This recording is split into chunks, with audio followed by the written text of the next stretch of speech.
하나님의 말씀 받도록 하겠습니다. 에베소 1장 4절서부터 6절까지 말씀입니다. 에베소 1장 4절부터 6절까지 말씀입니다. 다 같이 말씀이 있습니다. 시작. 우리를 택하사 우리를 사랑 안에서 그 앞에서 거룩하게 흠이 없게 하시려고 그 기쁘신 뜻대로 우리를 예정하사 예수 그리스도로 말미암아 자기의 아들들이 되게 하셨으니 그가 사랑하는 자 안에서 우리에게 거저주신 바 그의 은혜의 영광을 찬송케 하려 함이라. 아멘. 오늘 데빌 세 번째입니다. 마귀의 속삭임이 아닌 하나님 뜻에 집중하기라는 제목으로 여러분과 같이 좀 말씀을 나누도록 하겠습니다. 우리는 지금 계속해서 마귀에 대해서 배우고 있죠. 마귀에 대해서 계속 우리는 이야기를 듣고 있습니다. 특별 새벽기도부터 시작을 하면 지금 거의 한 10번째 거의 목찬 다 합치면 거의 막 10번째, 8번째, 9번째 아마 그렇게 될 겁니다. 여러분, 마귀는 우리 눈에 보이지 않지요. 그래서 우리는 때로는 마귀를 보이지 않는다는 이유 때문에 마귀를 우리는 그의 활동을 우리는 때로는 무시하기도 하고 관심을 갖지도 않기도 하고, 그리고 이것이 마귀의 역사라고 우리가 정의하지도 않고 우리는 신앙생활을 할 때가 있다는 것입니다. 그런데 마귀는 전혀 보이지 않지만 정말로 많은 일을 하고 있다는 것이죠. 구원받음에 대해서 우리 입장에서는 구원받음인데 그 구원받음을 마귀와 관련되어서 구원의 역사를 새롭게 정의를 할 수 있습니다. 성경은 이렇게 이야기합니다. 골로새 1장 13절 14절에 보니까 우리를 구원해 준 것에 대해서 뭐라고 이야기하냐면 그가 우리를 흑암의 권세에서 건져내사라고 말하고 있어요. 그러니까 우리는 구원받았다, 나는 예수 그리스도를 나의 구주로 믿고 구원받은 백성이 됐다, 이렇게 표현하지만 마귀와 연관된 단어를 사용하면 우리는 흑암의 권세, 즉 마귀에게 짓눌려 하나님을 알지도 못하고 그리고 아는 것이 방해받는 그러한 권세에 눌려 지내던 우리가 그 권세에서 벗어나 우리가 예수 그리스도를 믿게 되었다, 이렇게 이야기하고 있는 것입니다. 여러분, 그래서 어떻게 됐어요? 여러분, 그 후반절에 보니까 뭐라고 합니까? 예수 그리스도의 나라로 옮겨졌고 우리를 속량 죄 사함을 얻었도다. 오늘 본문에서 그렇게 이야기하고 있지 않습니까? 여러분, 결국 우리가 구원받은 건 이건 결국 뭐냐? 마귀의 그 그늘에서 하나님이 건져내 주신 거예요. 마귀의 속박에서 있던 우리를 하나님께서는 우리를 사랑하사 우리를 다시 한번 그들로부터, 마귀의 모든 권세로부터 우리를 벗어나게 만들어 주셨다라는 것이지요. 그런데 여러분, 이 놀라운 권세를 벗어나게 해 주신 것, 이건 여러분들의 노력이 아니라고요. 여러분의 수고가 아니라고. 다 뭐냐? 오늘 여러분의 있기까지 여러분, 우리의 조상으로부터 이 복음을 지켜내기 위하여서 수없이 많은 분들이 순교하고 여러분 또 핍박받고, 그러면서 이 땅에 있는 모든 어둠의 권세를 물러내면서 여러분 점점 바로 우리가 예수 그리스도를 믿는 이 놀라운 축복과 은혜의 자리에 오게 되었다라는 것입니다. 근데 여러분, 성경에 또 주님께서 뭐라고 말씀하는지 아세요? 성경에서는 또 우리에게 좀 경각심을 주시는 말씀을 합니다. 그럼 마지막 때는 어떻게 되겠냐? 마지막 때 성경은 누가복음 18장 8절에 보니까 뭐라고 이야기하느냐? 후반절에 보니까 그러나 인자가 올 때 믿음을 보겠느냐라고 말씀하고 있습니다. 예수 그리스도가 인자가 오실 때라는 얘기는 재림하실 때라는 이야기죠. 그때는 결국은 믿음을 볼 자가 없다는 얘기, 믿음 있는 자를 찾아볼 수가 없다는 이야기예요. 다른 말로 이야기하면 모두가 전부 다 마귀의 그늘 아래 이제 살 수밖에 없는 그런 환경이 된다라는 의미겠죠. 이건 다른 말로 이야기하면 세대가 가면 갈수록 마귀의 그 영향력, 마귀의 공격력은 더 강해지고 더 여러분요, 마귀의 수법은 더 악랄해질 수 있다라는 것을 우리에게 이야기해주고 있는 것입니다. 여러분, 그런데 정말 다행스러운 건 뭐냐면요, 마귀가 그렇게 여러분요 그들의 강성함이 더 여러분 흥한다 할지라도 마귀는 절대로 우리 구원을 뺏을 수가 없습니다. 그래서 성경이 뭐라고 합니까? 요한복음 10장 28절 29절 시작.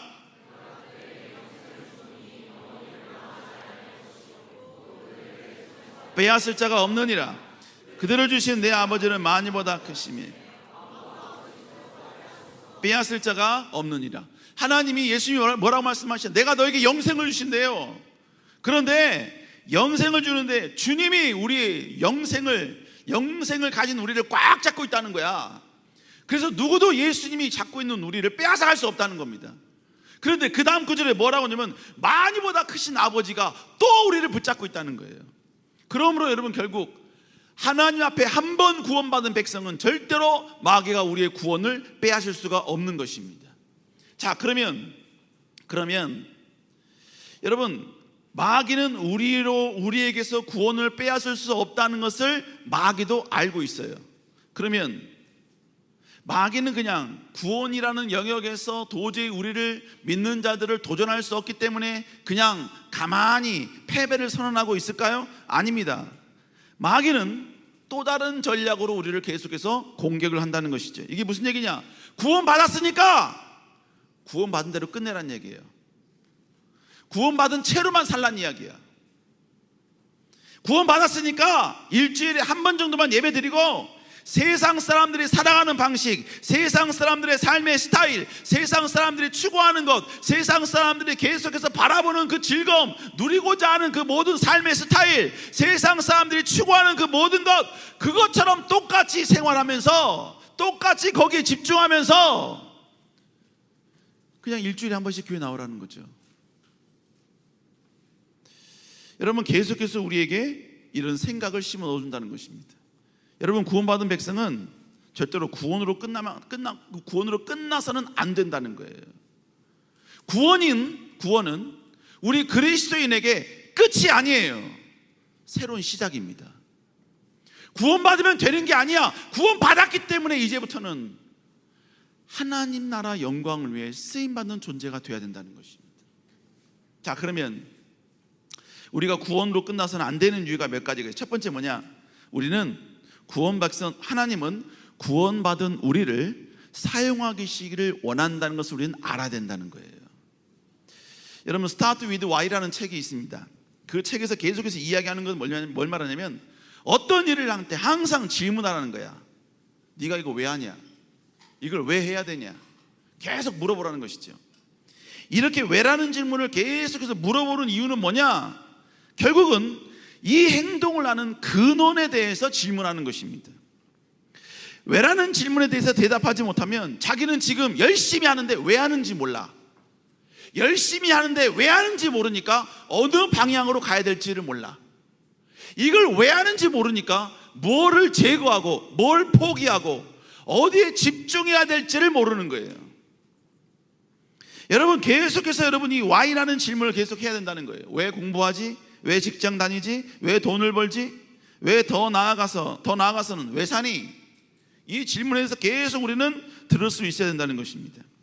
여러분, 왜 사냐는 이 질문에 답을 주실 수 있는 유일한 분은 우리를 창조하신 하나님밖에 없는 줄로 믿습니다.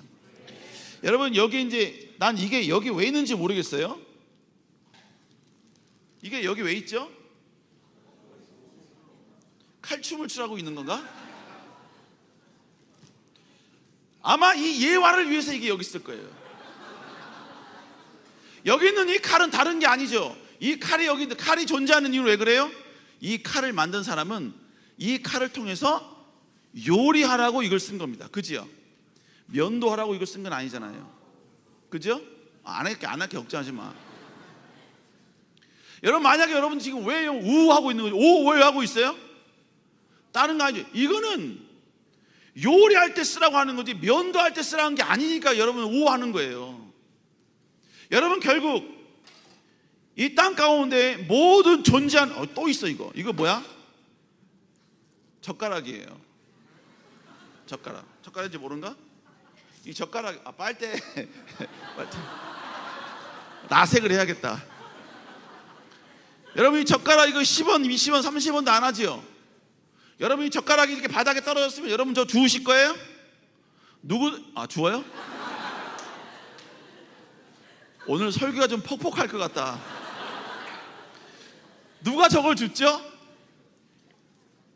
저 하찮은 것, 떨어져도 절대로 줍지 않는 저것도 여러분 원래는 목적이 있으니까 태어난 거예요. 근데 저 목적은 누가 만들어준 거예요? 저것을 만든 주체자가 그것을 목적을 의미부여한 겁니다. 우리 인간들은 내가 스스로 목적의식을 만드는 게 아니야. 내가 존재하는 유일한 그 이유는 나를 창조하신 하나님만이 우리의 존재의 목적을 이야기해 줄 수 있는 거야. 왜? 하나님이 우리를 창조하셨기 때문에. 그래서 여러분, 성경 여기저기에는 하나님이 왜 인간을 창조했는지 이것에 대해서 아주 명확하고 정확하게 여러 번 계속해서 우리에게 이야기해 주고 있습니다. 여러분, 그것을 특별히 이야기해 주는 구절이 바로 에베소서 1장부터 나옵니다. 아마 여기 목요 찬양 나온 청년들, 그리고 청년들 제가 그 예배 시간에 또 한 번 했죠. 그죠? 예배 시간에 설교 한번 했잖아. 오늘 설교가 참 퍽퍽할 것 같네. 에베소서 1장 3절부터 6절까지는 누가 하는 이야기냐면 하나님의 이야기가 나옵니다. 하나님의 마음은 어떤가. 그래서 에베소서 1장 3절에 보니까 거기에 아버지께서 1장 3절 우리 그리스도의 아버지께서 라고 나와요. 하나님이 이야기하시는 거야. 그러면서 4절 5절에 보니까 하나님이 창세전에 우리를 선택하셨대요. 여러분을 창세전에 선택하셨다는 거야. 근데 선택하신 이유가, 선택해서 결국 어떻게 됐어요? 예수 그리스도를 말미암아 하나님의 아들이 되게 하셨대요. 그런데 우리가 아들 되게 하신 이유가 뭐야? 자, 1장 6절 한번 읽어볼까요? 시작.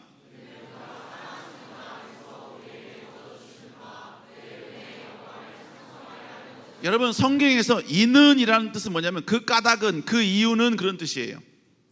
앞에서 설명한 것에 대한 그 모든 원인을 다 설명해 주는 게 이는이라는 뜻이야. 그 다음에 또 누가 나오냐면 예수 그리스도가 나옵니다. 예수 그리스도의 사역은 어떤 목적으로 우리를 구원하셨는가. 그래서 에베소 1장 7절에 보니까 그리스도께서는 이렇게 나와요. 그리스도 안에서 이렇게 나와요. 그런데 그 예수님이 결국 우리를 속량해 주셨다고 이야기하는데 그 속량하신 이유가 뭐냐? 자, 12절 한번 읽어볼까요? 시작.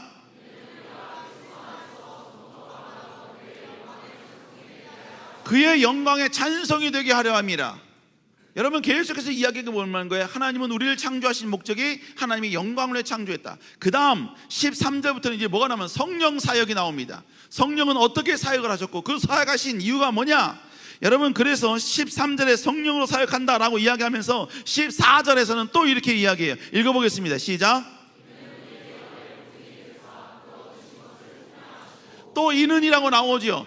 성령의 모든 사역이 우리에게 그렇게 여러분 사역하신 이유는 뭐냐? 그 까닭은 결국 후반절에 이야기합니다. 그의 은혜의 영광을 찬송하게 하려 합니다. 그러니까 오늘 하나님의 사역, 예수님의 사역, 성령의 사역, 성부, 성자, 성령의 사역을 쭉 설명하면서 이 사역을 통해서 우리가 구원받고 회복되고, 그리고 여러분이 하나님의 자녀가 된 이유는 무엇 때문이냐? 이 세 사역의 공통점은 뭐냐? 우리를 통하여 하나님의 영광이 되게 하기 위함이다 라고 우리에게 이야기해주고 있는 겁니다. 그게 6절과 12절과 14절에서 계속해서 이야기하고 있는 것입니다. 결론입니다.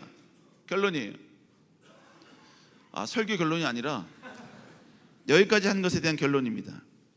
성부, 성자, 성령은 우리를 부르시고 우리를 통해 영광 받길 원하십니다. 이 세상에 창조된 모든 것들이 창조자를 위해 존재하는 것처럼 하나님은 우리를 창조하신 이유는 하나님을 예배하고 경배하고 하나님을 높이고 하나님의 뜻을 이 땅 가운데 아름답게 실현하고 성취하게 한 목적으로 우리를 부르신 줄로 믿습니다. 성경 여기저기서 항상 동일하게 이야기합니다. 이사야 43장 21절에도 이 백성은 내가 나를 위하여 지었나니 여러분 나를 찬송하게 하려 하심이라 라고 말씀하고 있는 겁니다. 여러분, 사람이, 인간이 타락한 이유는 왜 타락한 줄 아세요? 이유는 단 하나입니다. 자기가 왜 살아야 되는지를 몰라서 타락을 하는 겁니다. 왜 살아야 될지를 모른다는 얘기는 내가 어느 방향으로 가야 될지를 모른다는 이야기예요. 내가 왜 공부해야 되는지를 모르는 거예요. 내가 왜 절제해야 되는지를 모르는 거예요. 내가 왜 내려놓아야 될지를 모르는 것이고, 내가 왜 포기해야 되는지를 모르는 거예요. 내가 왜 하나님 나라 영광을 위해서 전진해야 되고 희생해야 되고 나를 낮춰야 되는지를 모르는 것입니다. 여러분, 모르기 때문에 결국은 뭐예요? 이제 그걸 모르다 보니까 내 육신이 원하는 대로, 내 즐거움이 원하는 대로, 내 죄성인 내 육체가 원하는 방향에 집중하게 되는 것입니다. 그러니까 뭐야? 세상의 즐거움, 쾌락, 만족, 여유에만 더 집중하는 것이, 더 나아가서는 이제는 모든 도덕관념까지 사라지는 거야. 그러니까 뭐야? 죄라는 그 라인을 마음대로 넘어서도 전혀 죄책감이 없는 것이죠. 여러분, 결국 우리가 왜 살아야 되는가에 대한 이 정체성이 무너지면 그 사람은 쉽게 무너지는 것입니다. 여러분, 결혼도 마찬가지야. 내가 왜 결혼해야 되는가? 여러분, 이 결혼에 대한 분명한 목적과 이유가 있어야 멋진 박보검을 원하진 않아요. 아시겠습니까? 예. 나만 바라보는 제인이를 원하지 않는다고요. 응? 제니. 왜? 왜? 내가 뭐라 그랬는데? 누구? 제인이? 너희들 귀를 좀 파야겠어. 어? 아, 이거 이러려고 여기다 갖다 놨구나. 용도가 좀 많을 것 같아요. 여러분, 그러기 때문에 사단은 무엇을 공격하느냐? 여러분의 정체성을 공격합니다. 여러분들은 이미 다 구원을 빼앗기는 틀린 사람들이죠? 그죠? 구원을 빼앗기기 틀린 사람들이에요. 그러니까 사단은 구원을 빼앗을 수 없기 때문에 여러분들의 정체성, 즉 여러분들이 하나님 나라 영광을 위하여 쓰임받을 존재라는 이 사실을 계속해서 여러분 왜곡시키는 거야. 왜곡시켜서 여러분들로 하여금 세상에 집중하게 만들어서 하나님의 계획과 뜻이 아닌 다른 방향으로 가라고 계속해서 우리를 유혹한다는 것입니다. 이러한 사역을 위해서 인간의 정체성을 공격하는 이 사단의 방법이 있다고요. 그 방법이 뭐냐? 바로 사단은 거짓말로 우리의 정체성을 공격한다는 것입니다. 여러분, 정체성이 뭐야? 우리는 구원받은 백성으로 하나님 나라 영광을 쓰임받은 존재라는 것이죠. 근데 마귀는 이 정체성을 공격을 해. 근데 어떻게 공격하느냐? 마귀도 마귀의 속성을 가지고 우리를 공격하는 겁니다. 자, 성경은 마귀에 대해서 뭐라고 이야기하느냐? 어제도 목사님, 교수님 오셔서 그런 얘기 하셨죠.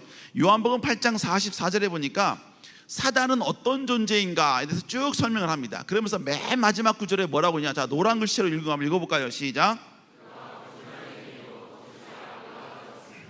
예, 그는 거짓말장이요 거짓의 아비가 되었습니다. 사단은 무조건 다 우리에게 거짓말합니다.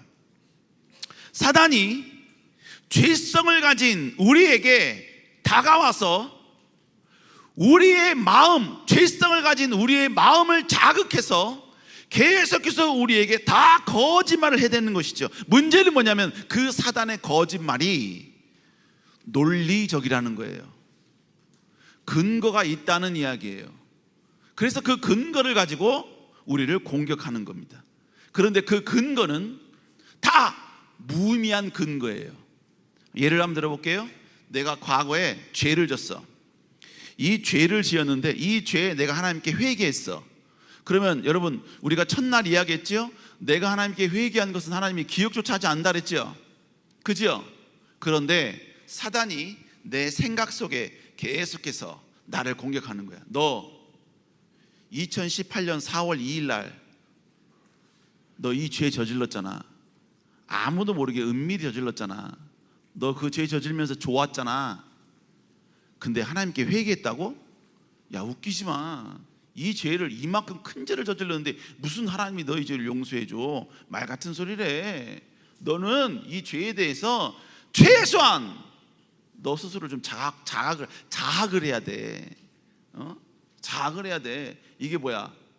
사단은 계속해서 공격을 하는 거야. 뭐라고? 하나님은 용서 안 했어. 하나님은 지금도 기억해. 하나님은 이거 사라지게 한 줄 알아? 웃기지 마. 여러분, 성경은 계속해서 하나님의 말씀은 그렇지 않다는 사실을 계속해서 우리에게 인지시켜 주는 거야. 근데 보세요. 내가 솔직히 2019년 4월 2일 날 죄 졌어. 그러니까 사단이 계속해서 내가 아는, 나만이 아는 이 모든 죄들을 계속 지적하는 거, 이게 타당한 거야. 마땅한 거야. 그러니까 내가 그 사단의 속삭임, 사단이 계속해서 나에게 이야기하는 걸 내가 받아들이는 거야. 인정을 하는 거야. 여러분, 사단이 우리에게 하는 모든 말은 그에 대한 우리의 태도는 뭐냐? 무조건 꾸짖어야 돼요. 무조건 꾸짖어야 돼. 아멘? 여러분, 예수님이 여행을 하실 때 마귀가 나타났습니다. 그때는 마귀가 사람 몸에 빙의가 됐어. 빙의가 돼가지고 예수님을 향해서 막 뭡니까? 와가지고 막 예수님을 막 이야기하는 거예요. 뭐라고 이야기하느냐? 누가복음 4장 34, 35절에 보니까요, 이 귀신이 뭐라고 이야기하면, 거기 본문에 보면 6절에 보면 나는 당신이 누군지 아노니 하나님의 거룩한 자이다. 이거 귀신이 한 말이에요. 자, 물어볼게요. 이거 예수님께 한 말이거든요. 이 말이 틀린 말이 맞는 말이에요? 이게 맞는 말이야, 틀린 말이야? 예수님은 하나님의 거룩한 자, 맞아 틀려? 맞지? 맞지? 그러면 예수님이 어이구 알았어? 어이구 이 새끼, 마귀 새끼가 똑똑하네? 여러분 원래 그래야 되는 거 아니에요? 근데 그 다음에 예수님이 뭐라고 이야기하십니까? 35절에 보니까 뭐라 그러죠?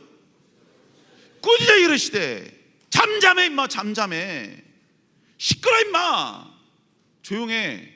그 사람이 나와. 여러분 결국 뭘 말하는 겁니까? 마귀가 옳은 말을 해도 그 입에서, 마귀로부터 입에 선포됐다면 여러분 우리는 꾸짖어야 됩니다. 꾸짖어야 돼요. 여러분, 그러니까 결국 사단이 하는 모든 말들에 우리가 취해야 될 태도는 뭐냐? 꾸짖음입니다. 거절이고 거부예요. 왜? 사단은 거짓말하는 자이기 때문에. 모두가 다 아는 사기꾼이, 모두가 다 알아. 청년들이 사기꾼이라는 거 다 알아. 근데 그 사람이 목사님한테 와가지고 모든 청년들이 보고 있는데, 여러분이 그 사람 사기꾼인 줄 아는데 갑자기 제 앞에 막 오더니 저한테 친한 척하면서 우리 홍윤기 목사님은 너무 정직한 신부님이다 막 이러면 제가 고마워 그러겠어요? 그러겠어요? 야, 너 말고 차라리 다른 사람이 와서 이야기하면요 제가 받아두겠어요. 그런데 여러분, 온갖 사기꾼이라는 걸 다 아는 사람이 와서 저한테 이야기를 하면 좀 그래요. 그렇잖아요, 그죠? 좀 그렇잖아요. 저희 교회에 좀 저랑 좀 친근하신 집사님이 계십니다. 근데 그분이, 제가 그분과 친한 것보다 그분이 저를 더 친하게 생각을 해요. 예. 근데 이분이 약간 옛날에 조폭이셨어요. 조폭이셨는데 이분이 예수를 믿고 우리 교회에서 열심히 신앙생활 잘하고 있습니다. 그 부분은 저는 인정을 합니다. 근데 이분이 옛날 그 조폭 그 성향이 있어요. 그래서 저보고 같이 밥 먹으러 가자 그래요. 항상. 나는 차라리 금식한 게 나은데 그냥 가재요. 그래서 이제 가끔 이제 그분과 함께 식사를 하러 갑니다. 그러면 여러분 식당에서 하면 저기요 아니면 띵동 누르고 와서 하잖아요. 어이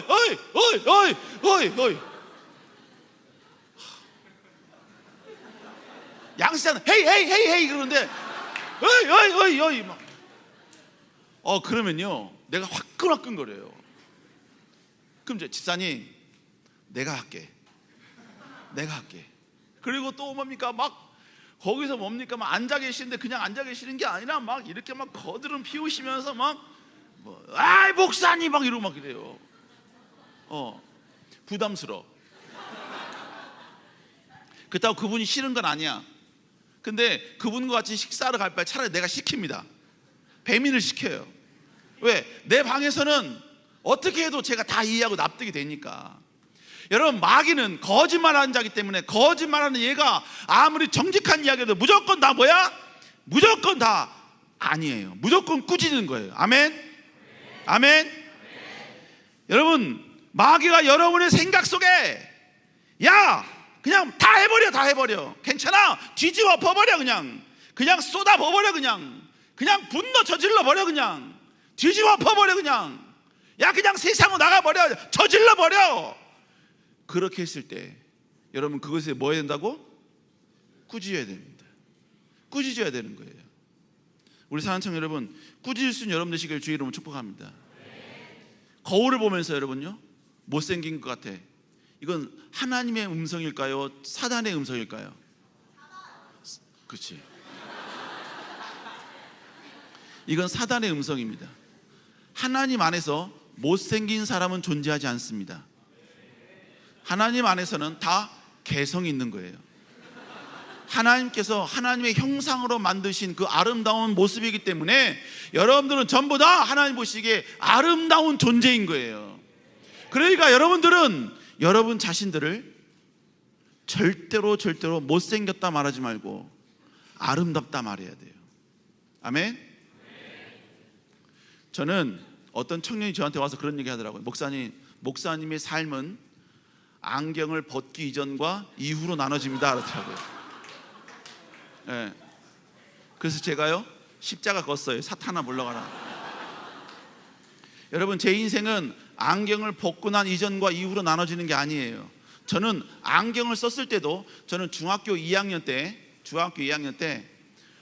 홀로 있는 방에서, 그때 뭡니까, 중고등부 형님들이랑 같이 막 집회를 했었는데 막 기도하는데 제가 마지막까지 막 기도했었거든요.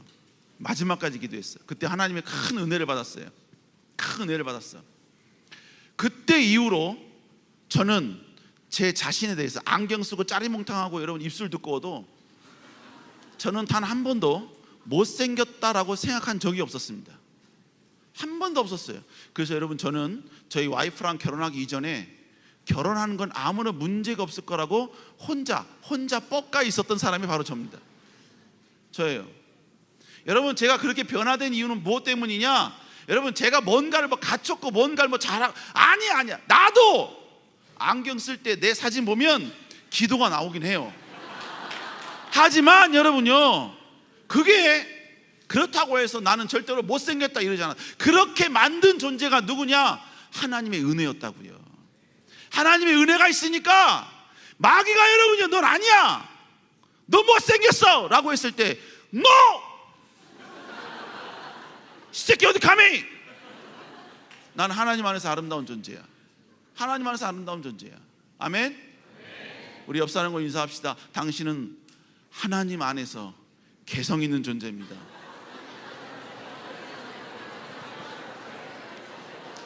여러분, 사람은 사단의 모든 거짓말을 거부하고 꾸짖을 수 있는 여러분 되시기를 주의 이름으로 축복합니다. 여러분, 지금 이 말 잘 들으셔야 돼요. 오늘 설교의 3분의 2가 사단의 거짓말에 대해서 밝히는 걸로 시작합니다. 밝히는 걸로 커버가 돼요.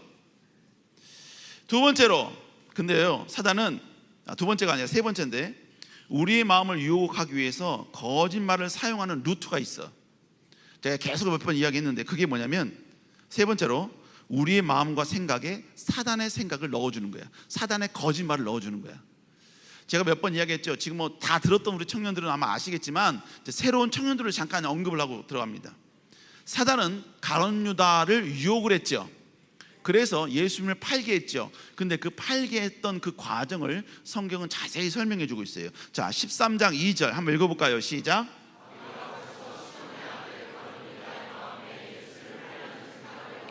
자, 본문에 보세요. 유다의 마음에 뭘 넣어줬다고요? 예수님을 팔 마음을, 생각을 넣어준 거야. 그 생각을 넣어줄 때 유다는 그 생각을 꾸짖었어야 돼. 안 돼! 그래서 안 돼. 감히 어떻게 그런 생각을 먹을 수 있어? 하고 뭐해? 막 뺨을 이렇게 막 치고 눈을 막 찌르고 막 이래야 돼. 그런데 여러분, 제가 첫날 이야기했지요. 사단은 우리를 유혹할 때, 거짓말을 유혹할 때 우리가 가지고 있는 약점을 공격한다 그랬지요. 그게 육신의 정욕, 안목의 정욕, 이생의 자랑을 했지요. 이걸 이용을 해서 사단은 우리에게 마음속에 거짓말로서 우리의 생각과 마음을 바꿔놓습니다. 특별히 그래서 여러분, 제가 다윗은 육신의 정욕과 그 다음에 명예, 즉 안목의 정욕에 약점이 있었기 때문에 사단은 다윗을 밧세바 사건과 그리고 인구조사 사건을 통해서 유혹을 했다고 말씀드렸어요. 그리고 가룟 유다는 물질에 대한 욕심이 있었기 때문에 이생의 자랑이죠. 그래서 사단은 가룟 유다에게 정욕이나 성적인 범죄나 명예로서 그를 공격하지 않았어요. 그가 가지고 있는 그 약점을 이용해서 그에게 생각을 넣어준 거예요. 어떤 생각? 이 가룟 유다가 가지고 있는 그 약점, 돈에 대한 그 욕심, 욕망, 돈에 대한 사랑, 이 마음을 여러분이 이용을 해서 그의 마음 가운데 예수 팔 생각을 넣어준 거예요. 왜? 예수 팔면 은 30이 나오거든요. 은 30이 얼마나 너에게 유익한데, 그러니까 팔아버려. 괜찮아, 명예고 뭐고 다 필요 없어, 그냥 팔아버려. 그 말에 가룟 유다는 꾸짖는 게 아니라 받아들입니다. 받아들여요. 여러분, 하와도 마찬가지죠. 하와도 사단이 여러분요, 그 과일을 따서 선악과를 따가지고 입에다 받아 쳐넣어버렸어요? 그랬습니까? 아닙니다. 사단은 계속해서 하와의 마음속에 가지고 있는 하나님의 말씀, 하와가 가지고 있는 하나님의 말씀을 계속해서 조금씩 허뭅니다. 그래서 뭐라고 그래요? 자, 창세기 3장 5절에 보니까 너 이거 먹는 날에는 너 눈이 밝아져서 너 하나님처럼 되는 거야. 이거 뭐예요? 거짓말이죠. 거짓말이에요. 여러분, 이거 먹으면 하나님 뭐 한다 그랬어요? 죽는다 그랬습니다. 그런데 사단은 뭐래요? 너 이거 먹으면 하나님처럼 돼. 월등한 사람 되는 거야. 야, 너 이 죄 저지르면 너 죽지 않아. 월등한 사람 되는 거야. 세상을 즐길 수 있는 사람 되는 거야. 쿨한 사람 되는 거야. 인싸 되는 거야. 너 이거 죄 짓는 거, 야, 너 이 죄 지음으로써 모든 사람들 앞에 남들이 누리지 못하는 이 놀라운 죄 저지르고 있다는 걸 사람들에 보여주고 있는 거야. 보여주는 거야. 여러분, 죄의 결과는 패망입니다. 어떤 죄든 다 그 결과는 다 패망이에요. 결국 사단은 패망인 죄로 가라고, 패망으로 이끄는 그 죄를 지으라고 계속해서, 여러분, 이건 패망이 아니야. 너 하나님처럼 돼. 너 좋은 거야. 너한테 유익한 거야. 너 이 죄 저지르면 너 얼마나 너한테 좋은지 알아? 여러분, 계속해서 여러분 하와는, 거짓말로 사단은 계속해서 하와를 여러분 계속 설득합니다. 이렇게 계속 설득하자 하와의 마음이, 생각이 선악과를 볼 때 마음이 바뀌어져 버려요. 뭐라고 바뀝니까? 자, 3장 6절 거기 보니까 뭐래요? 여자가 그 나무를 본즉 먹음직도 하고 보암직도 하고 지혜롭게 할 만큼 탐스럽기도 한 나무이더라. 지금 이거는요, 하와의 마음에서 지가 속으로 자기에게 이야기한 고백이에요. 결국 뭡니까? 하와의 마음이 달라진 거야. 그러니까 결국 뭐예요? 하와의 본성 속에는 뭐가 있는 거야? 지금 내가, 여러분, 성경에 보면 하나님께서 모든 창조물들, 모든 동물들을 전부 다 지으신 다음에 그 동물들의 이름을 아담에게 다 지으라고 얘기했습니다. 그러니까 그 모든 동물들과 모든, 여러분이요, 에덴 동산을 다 아담과 하와가 다 컨트롤하는 거야. 컨트롤하다 보니까 저 우쭐한 거야. 이 에덴 동산에서 내가 최고네? 최고야. 명예욕이 들어온 거죠. 그런데 이거 따먹으면 너 하나님처럼 되는 거야. 이제 동산지기가 아니야. 하나님 레벨로 뛰는 거야. 이러니까 뭡니까? 그 욕망이 여러분 하와에게 있었다 이거예요. 그러니까 결국 이 사단의 계략 앞에 여러분은 막 그걸 여러분이 덥석 물어버린 거지. 그래서 뭡니까? 하나님의, 지금까지 하나님의 생각으로 이거 먹으면 죽어 라는 생각이 이제 바뀌어진 거야. 사단의 거짓말에 완벽히 속아나버린 것입니다. 여러분, 지금 이 시대도 마찬가지야. 여러분, 지금 사단은 여러분의 욕망을 압니다. 여러분의 연약함을 압니다. 여러분이 뭐에 부족한지 알아요. 여러분, 제가 여러분에게 분명히 명예에 대해서는 지금의 여러분 시대는 명예가 아니라 여러분 그 자존심, 그게 여러분 생각 속에 있다 그랬죠. 내 생각. 그래서 뭐예요? 하나님의 말씀이 선포됨에도 불구하고 그건 아니야, 저건 아니야, 난 받아들이기 쉽지 않아, 전 못 받아들여. 그러니까 뭐야? 선 짝꿔버리는 거죠. 그건 하나님 말씀이든 뭐든 내가 받아들이지 않는 이상 나에게 무의미한 말씀이야. 결국 뭡니까? 하나님의 말씀을 거부한다는 얘기는 내가 하나님의 라인과 동등하게 쓴다는 얘기예요. 내가 하나님의 말씀과 같은 동등한, 여러분요, 나의 생각을 하나님의 말씀과 동등히 본다는 이야기입니다. 결국 뭡니까? 나의 자존심, 나의 명예를 높이는 사람은 결국 나를 하나님 반열로 세워버리는 것이죠. 여러분, 결국 사단은 계속 우리 마음 가운데 이런 생각, 이런 마음을 계속 넣어주는 것입니다. 여러분, 사단이 넣어준 대로 행동하면 결국 뭐냐? 우린 파멸이에요, 파멸. 사단은 여러분이 가지고 있는 그 연약함을 알아요. 그래서 그 연약함 속에 계속해서 타당성, 논리성, 과거의 여러분의 그 모습들, 여러분의 그 연약함, 이걸 계속해서 여러분이 논리적으로 여러분에게 계속 생각을 바꾸는 거야. 네가 하나님 앞에 위대한 존재라고, 네가 하나님 앞에 정말 존귀한 자라고, 네가 하나님 앞에 개성 있는 사람이라고. 웃기지 마. 너 우울하잖아. 너 좌절 많았잖아. 네 마음 가운데 미움 있잖아. 쟤 죽이고 싶잖아. 쟤 시기, 야, 쟤 저보다 잘났잖아. 쟤 너보다 얼마나 잘났냐 쟤. 거기에 비해서 네가 없잖아. 그러니까 뭐야? 그냥 시기해버려. 그냥 커피 사줄 때 사준다 이러고 페이 한번 해라고. 그리고 뭐예요? 질투하고 분노하고 공격하고 분쟁하고 패배주의, 노예근성, 낭만, 포기, 상처, 이 모든 걸 여러분 그대로 다 넣어주는 거야. 그러면서 뭐예요? 너는 구원받을 수 없는 존재야. 너는 하나님 앞에 쓰임받을 수 없는 존재야. 그러니까 너는 자학하면서 살아. 하나님께 버림받은 사람. 너는 하나님이 등 돌린 존재가 바로 너야. 너. 여러분, 사단은 계속해서 우리에게 마음속에 내 마음에 가지고 있는 그 나의 열등의식과 내 마음속에 가지고 있는 그 여러분의 많은 생각들, 부정적 생각들과 결부시켜서 계속 우리를 공격한다는 것입니다. 결국요, 사단은 거짓말을 통해서 우리의 생각을 바꿔서 그 바꾼 생각으로 사단과 비슷한 행동과 스타일을 하면서 하나님 앞에 죄를 지음으로 말미암아 하나님께 징계받게 만든 것, 이게 결국 사단의 목적이라는 것입니다. 우리 사랑하는 여러분, 우리는 절대로, 그래서 여러분 성경에도 너는 무릇 지킬 만한 것보다 내 마음을 지키라 그랬습니다. 여러분, 여러분의 마음을 잘 지킬 수 있길 다시 한번 주의 이름으로 축복합니다.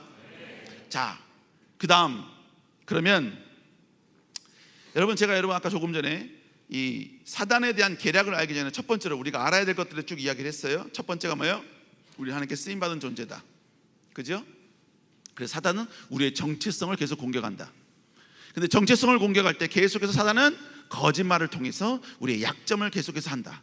그리고 우리의 생각을 계속해서 바꾼다, 공격한다, 거짓말로 우리를 유혹한다 라는 사실을 이야기했습니다. 자, 그러면 사단은 우리들에게 어떤 거짓말을 하며 어떻게 우리를 무너뜨리게 하느냐는 것이죠. 여러분, 사단의 목적은 하나님의 계획을 방해하는 것이다라고 말씀드렸죠. 그런데 하나님의 계획은 사단이 절대로 하나님 앞에 대적할 수가 있어 없어? 대적할 수가 없어요. 그런데 하나님은 하나님의 계획을 이루실 때 하나님은 하나님의 백성들을 통해서 하나님의 계획을 이루어 가십니다. 자, 그러면 사단의 입장에서 봤을 때 하나님은 대적할 수는 없어. 근데 하나님은 하나님의 계획을 하나님의 사람들을 통해 이루어가. 그러면 사단의 목적, 공격 대상이 누구로 바뀌어지는 거예요? 바로 사람인데, 어떤 사람? 하나님의 사람들, 하나님을 믿는 사람들, 하나님 나라 영광을 위해 쓰임받아야 될 사람들에게 공격 포인트가 바뀌어지게 되는 것입니다. 원래는 그래서 어떻게 됐어요? 사단은 이 땅에 하나님을 믿지 못하도록 여러분 온갖 우상과 무신론주의자를, 그리고 여러분 계속 여러 가지 이상한 철학들을 계속 만들어서 똑똑한 사람들을 계속 나오게 해서 그들의 말에 권위를 줘서 여러분 결국 사단은 전 세계 70%가 예수 그리스도를 믿지 않는 불신자, 그리고 무신론자, 우상을 섬기는 자로 만들어버렸어요. 그런데 그 가운데 약 30% 정도, 이 30%는 개톨릭뿐만 정교회, 로마 정교회, 또한 이단들, 우리 개신교까지 다 포함됐다 그랬지요. 우리 개신교는 지금 6억 명 정도밖에 안 된다 그랬죠. 나머지 30억 가운데 여러분 14억이, 여러분 12억 정도가 여러분 개톨릭이고, 그 가운데 3억 정도가 저기 어디예요? 정교회, 로마 정교회고, 하여간 막 그렇게 돼 있다는 거예요. 사단은 그렇게 먼저 해버렸어요. 그런데 그 사람들이 이미 다 하나님을 부인하니까 사단은 더 이상 그들에게 집중하지 않아요. 그럼 누구에게 집중할까?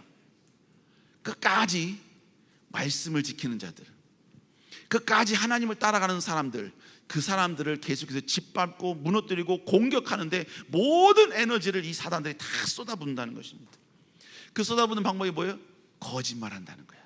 그러면 사단은 구체적으로 어떻게 거짓말을 하여 우리를 공격하는가? 첫 번째로 여러분, 사단은 이렇게 거짓말하는 거예요. 어떻게? 일하시는 하나님은 존재하지도 않고 그건 지금 우리와 상관없는 말이야. 이렇게 우리를 계속해서 공격하는 거예요. 여러분, 지속적으로 말했죠. 우리는 하나님의 영광을 위해 쓰임받은 사람들이라고. 근데 사단이 우리 마음속에 거짓말을 하는 거야. 거짓말. 어떻게 거짓말을 하는지 아세요? 사단이 여러분 속에 쫙 이렇게 나타나는 거예요. 나타나서 뭐라고 이야기하느냐? 하나님의 영광을 위해서 일하는 거, 야, 그거 지금 이 시대는 아니야. 지금 이 시대는 아니야, 임마. 그거는 성경에서나 적용되는 거야. 야, 찍지 마.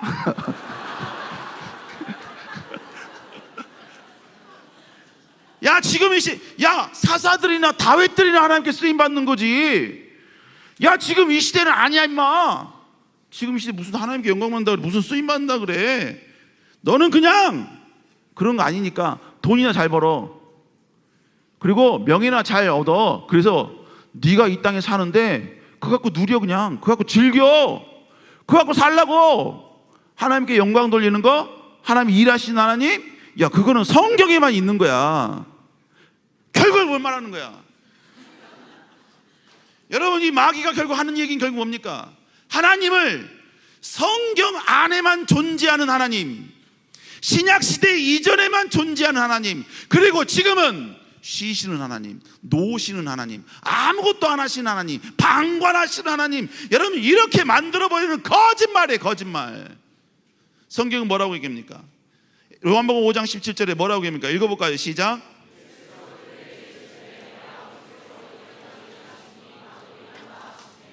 여러분 계속해서 뭐라고 이야기합니까?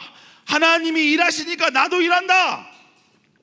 우리 하나님은 처음이나 지금이나 미래에도 여전히 일하시는 분이신 줄로 믿습니다.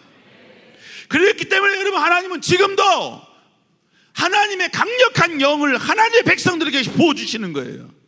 성령의 뜨거움을 체험한 사람들이 꿈과 비전과 환상을 보면서 하나님 나라 영광을 위해 도전하겠다고, 전진하겠다고, 여러분 지금도 막 여러분 불타오르고 있다고요. 여러분 결국 사단을 대적하다, 이 말씀은 결국 뭘 말하느냐? 지금도 일하시는 하나님을 인정하라 이것입니다. 이것을 인정하는 사람은요, 하나님은 지금 어디에 집중하고 있는가, 이걸 발견하기 시작합니다. 하나님은 지금 무엇을 기뻐하시는가, 이것을 여러분요 거기에 관심을 둔다 이거예요. 하나님은 과연 나의 상황 가운데 나를 어떻게 쓰시기를 원하시는가, 내가 하나님의 기쁨을 위해 무엇을 해야 할 것인가, 여러분 이걸 고민하는 자가 된다는 것입니다. 우리 사랑하는 여러분, 우리 하나님은 지금도 일하시는 분이십니다. 하나님의 백성들을 통한 일하시는 분인 줄로 믿습니다. 여러분 이것을 아는 것이 사단의 거짓말을 destroy, 부수는 것이고, exterminate, 제거해버리는 것이고, vaporalize, 여러분 이 모든 걸 여러분이 완전하게 소멸시켜버리고 증가시켜버리는 것이고, isolate, 이걸 완전히 고립시켜버리는 거예요. 그래서 결국은 liberate, 여러분 완벽한 여러분 자유를 누리는, 진정으로 여러분 사단을 꾸짖는 자의 모습이라는 것입니다. 우리 사랑하는 여러분, 청년 여러분, 우리 하나님은 지금도 일하시는 분이십니다. 여러분 그러니까 여러분 아무 생각 없이 교회 와서 일주일에 그냥 주일 한 번 와서 예배드리고 나는 할 일 다 했다, 나는 할 일 다 했다, 여러분 그건 마귀의 거짓말에 현혹당한 사람입니다. 그거 우리가 그러려고 이 땅에 태어난, 구원받은 게 아니에요. 구원받은 백성으로서 하나님 나라 영광을 위해서 일하시는 하나님과 함께 어떤 방법이든지 우리 손을 잡아야 돼. 일하시는 하나님의 그 뒤를 따라갈 수 있는, 따라가야 한다는 그런 사고방식 우리 안에 있어야 된다는 거예요. 아멘. 지금 급한 일이 있어 막 달려가는 저 청년처럼 주님의 그 일하시는 방향을 보면서 뭡니까? 막 달려가야 돼.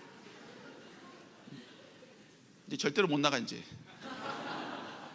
아니 농담이에요. 두 번째, 여러분 사단은 이렇게 거짓말합니다. 너는 하나님의 계획에 없는 존재야. 그냥 네 인생 살아. 여러분 일하신 하나님 알았어? 그래, 일하신 하나님이야. 근데 그 일하신 하나님이 나에게 적용이 되고 나를 통해서 일한다는 사실을 사단은 부정하게 만드는 거예요. 부정하게.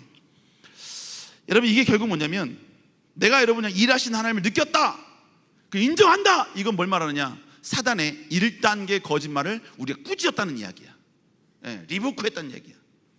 그 모든 걸 전부 다 뭐야? 디스토리 했다는 얘기고, 익스터미네이트 했다는 얘기고, 베이퍼라이즈 했다는 것이고, 다 아이솔레이트 해버렸다는 거야. 그런데 사단은요 1단계 거짓말에서 끝나느냐? 아니요. 사단은 2단계 거짓말이 있어요. 그게 뭐냐? 바로 이거예요. 1단계 거짓말을 통과한 그리스도인들에게 거짓말하는 거예요. 예? 그게 뭐예요? 하나님 일하셔. 그 일하셔. 근데 너는 아니다. 하나님은 일하시는데 그 일하시는데 너를 쓰는 건 아니야. 절대로 아니야. 왜? 사팔이야? 사시야? 찍지 마. 여러분 이런 생각을 가지고 있는 일부 그리스도인들이 교회를 안 다니냐? 아니 교회 다닌다고요. 뭐 이 사람들이 하나님을 안 믿냐? 믿는다고요. 신앙이 있다고요. 그런데 그 단계에서만 살아가는 거예요. 그 단계에서만. 성경에도 그런 사람이 너무너무 많아요. 성경에도. 아담의 첫 번째 아들이 누구죠? 아담의 첫 번째 아들이 가인입니다. 목소리 너무 내리지 마. 아담의 첫 번째 아들은 가인입니다. 가인이 그 동생 아벨을 죽였죠. 한번 물어볼게요. 가인이 아벨을 죽이는 죄를 저질렀습니다. 그러면 가인은 아벨을 죽인 것과 함께 하나님께 버림받았을까요? 하나님은 가인을 향한 모든 계획들을 다 철수하셨을까요? 우리 하나님은 그런 하나님이 아니십니다. 여러분, 다윗도 밧세바의 남편을 죽였습니다. 여러분, 내가 비록 실수했을지라도 하나님은 절대로 그를 버리거나 외면하신 분이 아니십니다.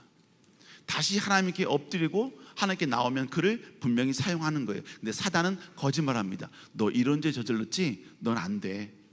예. 넌 안 돼.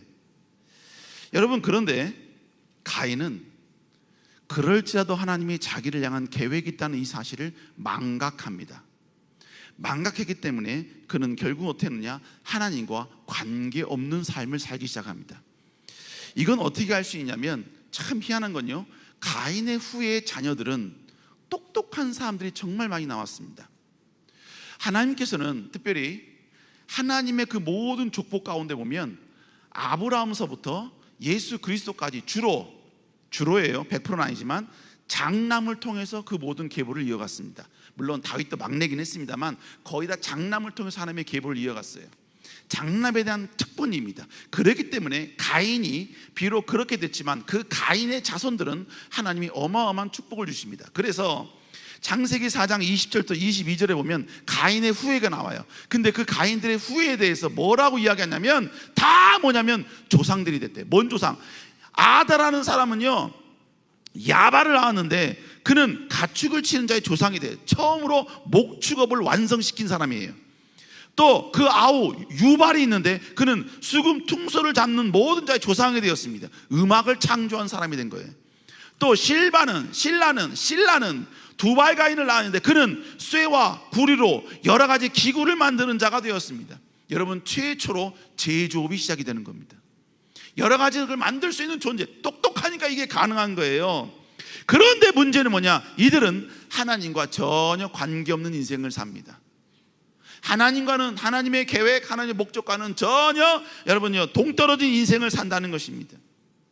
여러분, 그러다 보니 이 세상에서 똑똑한 존재, 가인의 후예, 아담의 첫째 아들의 후예라는 어마어마한 여러분요 특권이 그들에게 있었음에도 불구하고 그들은요 하나님이 자신을 향한 계획이 있다는 사실을 망각하니까 이제는 뭐냐? 이 세상에서 그 주신 모든 재능을 자기가 풍요를 누리는 데 씁니다. 자신이 이 세상에서 즐기는 모든 부분에 그 모든 재능과 능력을 총동원해 거기에 쏟아붓기 시작했다는 것입니다. 하나님이 주신 달란트, 하나님이 주신 모든 능력, 여러분 이거를 하나님의 관계된 일, 영광을 위한 일에 쓰인 게 아니라 나는 아니야. 나는 하나님의 일하신 하나님과 관계없어. 그냥 내가 있는 거 그냥 누리는 거야. 즐기는 거야. 이게 뭐 내가 다 누리는 거야. 여러분, 그러면 물어볼게요. 가인의 후예였던 이 모든 실바 뿐만 아니라 뭡니까? 아까 누구였어? 아다의 야발, 이 사람 다, 이 후예들 다 어떻게 됐어요? 후예들의 결론은 어떻게 했죠? 노아 홍수 때 싹 다 죽었습니다. 노아 홍수 때 싹 다 죽었어요. 아담과 하와의 장남의 후손이라는 축복을 가졌음에도 불구하고 여러분, 하나님 나라 영광을 위해 쓰임 받아야 된다는 그 존재의식, 그 여러분 왜라는 의식이 전혀 없었기 때문에 그들은 결국 세상 문화의 타락을 이끌어가는 주체가 돼버린 거예요. 여러분, 성경에 등장하는 수많은 이방 민족들이 있습니다. 여러분 잘 알고 에돔 족속, 모압 족속, 암몬 족속, 아말렉 족속, 가나안 족속 많이 들어보셨죠? 그죠? 이 사람들의 조상이 누군지 아세요? 여러분, 이 모든 사람들의 조상은 이스라엘 조상들이었습니다. 이스라엘 백성들의 후손들이었다고요. 에돔은 야곱의 형 에서의 후손들입니다. 그리고 아말렉도 에서의 손자의 후손들이에요. 모압과 암몬은 아브라함의 조카인 롯의 후손입니다. 가나안 족속, 구스 족속은 노아의 아들이었던 함의 후손들입니다. 그리고 전통적으로 지금 아랍 사람들은 아브라함의 아들이었던 이스마엘의 후손이었습니다. 여러분, 이들은 그들의 조상만 이야기를 해도요, 성경에서 나름 다 알아주는 조상들이었습니다. 그런데 이들 대부분은 하나님의 약속으로부터 제외가 됐어요. 오히려 이들 중 일부는요, 하나님의 약속을 성취하는 이스라엘의 대적자로 변질됩니다. 그래서 결국은 뭐예요? 이스라엘들에 의해서 멸망당하기도 합니다. 왜 그랬을까요? 그들이 비록 연약한 가문일지라도 자신들에게도 하나님의 비전과 계획이 있다는 사실을 모른 채 살아가다 보니까 결론적으로는 하나님의 계획을 성취하는 이스라엘 양에 대적하는 족속이 되어버린 거예요. 저항하는 족속이 되어버리고 전혀 도움을 주지 않는 족속으로 변질돼 버렸다는 것입니다. 여러분, 이러한 것들은 이스라엘 백성들에게 나타나지요. 여러분, 결국 좀 넘어갈게요. 계속 넘어갈게요. 할 말은 많은데 시간이 없기 때문에 빨리빨리 돌아갈게요. 여러분, 가데스 바네아의 사건 알지요? 가데스 바네아 사건. 여러분, 하나님께서는 모세에게 비전을 줬어요. 하나님의 계획을. 나는 일하는 하나님이니까 일하는 하나님 나와 함께, 모세야 너 나와 함께 일 좀 하자. 그래서 모세를 불렀습니다. 그리고 여러분, 이스라엘 백성들을 출애굽시켰어요. 그리고 가나안 땅에 가는 거야. 근데 가나안 땅 가는 가운데 이제 거의 다 왔어. 가데스 바네아에 왔는데 그들이 10명의 정탐꾼의 이야기를 듣자마자 그들이 어떻게 변합니까? 다 애굽으로 가자라고 바뀌어지게 되죠. 변질되겠죠. 여러분, 모세에게 비전이 있었지만 이 모세의 비전은 이스라엘 백성들의 비전과 동등합니다.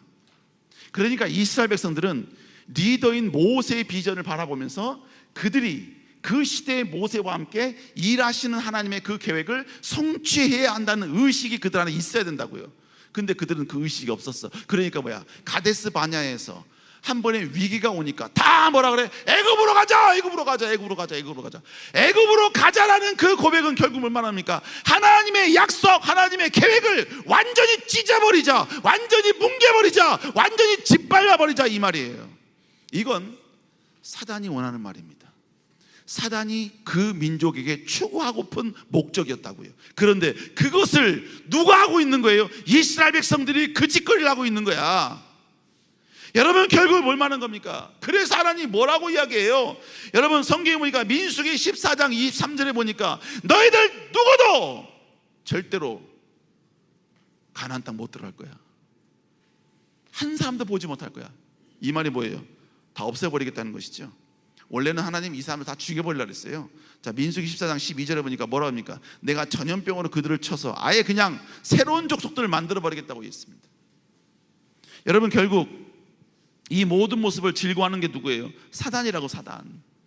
지금 이 시대도 마찬가지예요.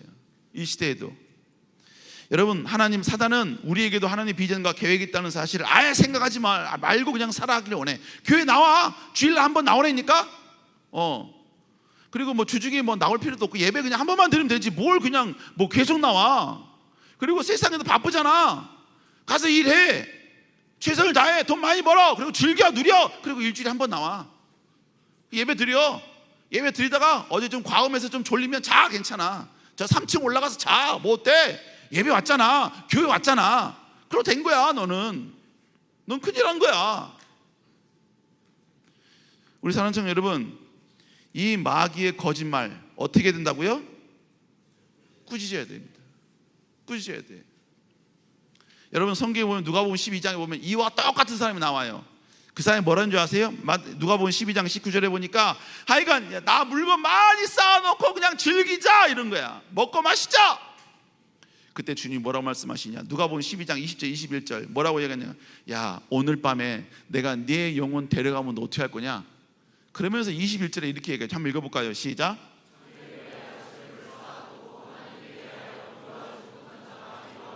자기를 위하여 재물을 쌓아둔 자. 무슨 얘기야? 자기가 하나님 나라 영광을 위해서 일하신 하나님과 함께 동역해야 될 사람인 줄 모르고 이 땅에만 집중하면서 이 땅의 풍요와 만족과 재물에만 집중하는 사람은 하나님이 결국은 그 끝을 부유하지 못한 자가 되게 해주겠다는 것이죠.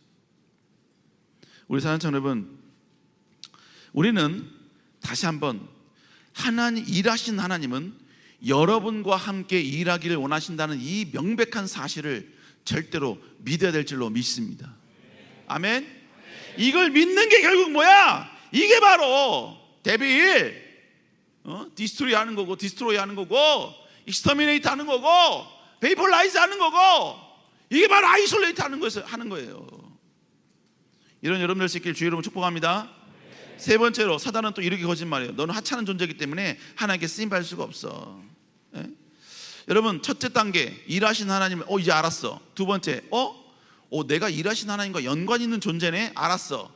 근데 사단은 세 번째 공격을 해요. 뭐라고? 야, 하나님 일하시는데 너와 살짝 연관은 돼 있는데 넌 아니야. 설레발 치지 마. 네가 네 꼬라 이거 써야 되는데. 넌 아니야. 네 꼬라지 봐. 네가 뭐 갖고 있는데 뭘 할 수 있다 그래? 네 성공보다 네 실패는 익숙하잖아. 네 스펙이 뭐 있어? 네가 무슨 네 현재를 봐. 네가 지금 네 코앞에 있는 것도 제대로 못 하는데, 네 주변에 무슨 사람이 뭐 있냐? 네가 무슨 재물이 있냐? 능력이 있냐? 뭐가 있냐? 아무것도 없잖아. 일하신 하나님, 오케이, 일하셔.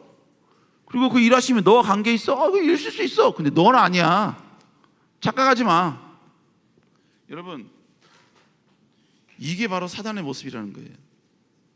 여러분, 성경은, 하나님은 하나님의 백성들을 부를 때 항상 뭘 주셨냐면요, 내가 너를 왜 부른지에 대한 그 사람의 비전과 목적과 그리고 그를 부르신 이유를 항상 그들에게 설명을 했습니다. 아브라함을 부를 때 창세기 12장 2절 3절에 보니까 뭐라고 해요? 내가 너로 큰 민족을 이루겠대요. 저 세 가지가 결국은 아브라함을 부르신 목적이었습니다. 노아를 부를 때는 어떻게 했죠? 창세기 6장 14절에 보니까 너 방주 만들어라. 여러분, 방주 만든 게 노아의 목적이었어요. 삶의 목적이었습니다. 그래서 120년간 방주 만들었습니다. 120년간. 뿐만 아니라 요셉을 부를 때 어떻게 했죠? 창세기 50장 20절, 오늘같이 여러분이 많은 백성의 생명을 구원하기 위해서 요셉을 부른 거예요. 이걸 불렀기 때문에 결국 뭡니까? 요셉은 형제들에게 배신할 수 있으면 배신 안 했죠. 저는요, 요셉이 만약에 총리가 됐으면 제일 먼저 누굴 불렀을까? 누굴 초청했을까? 묵상하면서 생각을 해봤거든요. 만약 저라면 누굴 불렀을 것 같아요? 예? 만약 목사님이라면, 목사님이 총리가 됐어. 그 목사님은 제일 먼저 누구를 초청했을까? 나는 제일 먼저 보디바를 초청했을 것 같아요. 그 보디바를 초청하면 부부 모임으로 하는 거야. 부부 모임으로. 그러면 누가 와야 돼? 보디발의 아내가 오는 거지. 그리고 보디발에 자꾸 물어보는 거야. 나를 볼지어다, 내 눈을 볼지어다. 그러면서 계속해서 뭐 추궁하는 거지. 내 인연! 내가 꼬셨어, 네가 꼬셨어. 그럼 보디발에 거기서 무릎 꿇을 거 아닙니까? 그죠?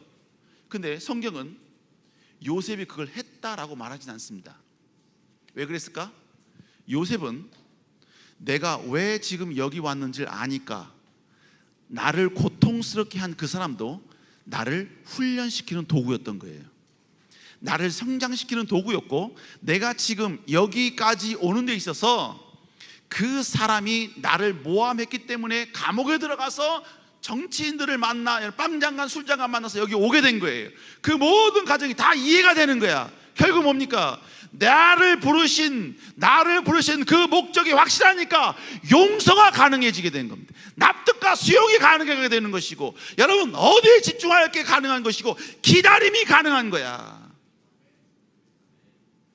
여러분, 성경은 계속해서 뭐라고 이야기하느냐? 하나님은 사람을 부를 때 그 사람의 왜 내가 너를 불렀는지를 계속해서 이야기해 주십니다.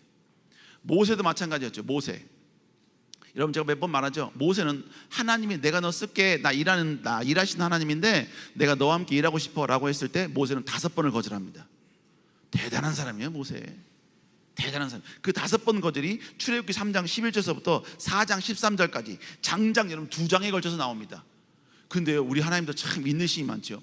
모세가 거절을 하면요, 그 거절을 설명을 해줍니다. 또 거절하면 또 설명을 해주고. 여러분, 그러면서 막판에. 근데 여러분, 모세가 왜 이렇게 5번이나 거절했을까요? 여러분, 모세는 정확하게 TJ입니다. 정확하게 TJ예요. 그래서 하나님은 성경 말씀 기록을 모세에게 맡기셨습니다. 제이기 때문에, 잘 쓰고 명확하기 때문에 모세에게 모세 오경을 맡기셨다고요. 여러분, 그런데 똑똑한 그도, 근데 여러분 TJ인 사람들, J가 여러분 출중한 사람들이 가지고 있는 여러분 잘못된 사단의 거짓말이 뭐냐면, J가 특출한 사람들이 가지고 있는 생각 중에 하나가 뭐냐면 자기 비하가 많아요. 왜? 자기도 똑똑한데 나보다 더 똑똑한 사람 더 많거든.